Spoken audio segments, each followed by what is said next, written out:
Ozone স্তর অবক্ষয়। Ozone অক্সিজেনের একটি রূপভেদ, অর্থাৎ ওজোন হচ্ছে অক্সিজেন কণা দিয়ে গঠিত। ওজোনের সংকেত O3। ওজোনের রং গাঢ় নীল, গন্ধ মাছের আষ্টের মতো। ওজোন স্তর স্ট্র্যাটোমণ্ডলে অবস্থিত।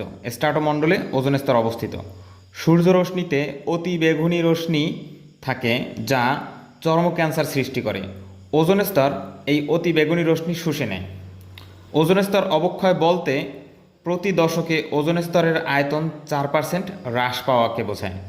এই হ্রাস পাওয়ার ফলে ওজোন স্তর পাতলা হয়ে যায় এবং ওজোন স্তর এই পাতলা হয়ে যাওয়াকে বলা হয় ওজোন হোল বা ওজোন ছিদ্র।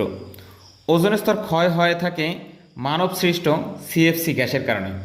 সিএফসি গ্যাস তৈরি হয় রেফ্রিজারেটর অথবা এয়ার কন্ডিশনারে শীতলীকারক হিসেবে ফ্রেয়ন ব্যবহার করার কারণে। বর্তমানে রেফ্রিজারেটরে ফ্রেয়নের পরিবর্তে পরিবেশ বান্ধব টেট্রাফ্লুরো ইথেন ব্যবহার করা হচ্ছে। টেট্রাফ্লুরো ইথেন এর রাসায়নিক নাম হচ্ছে প্রোপেন।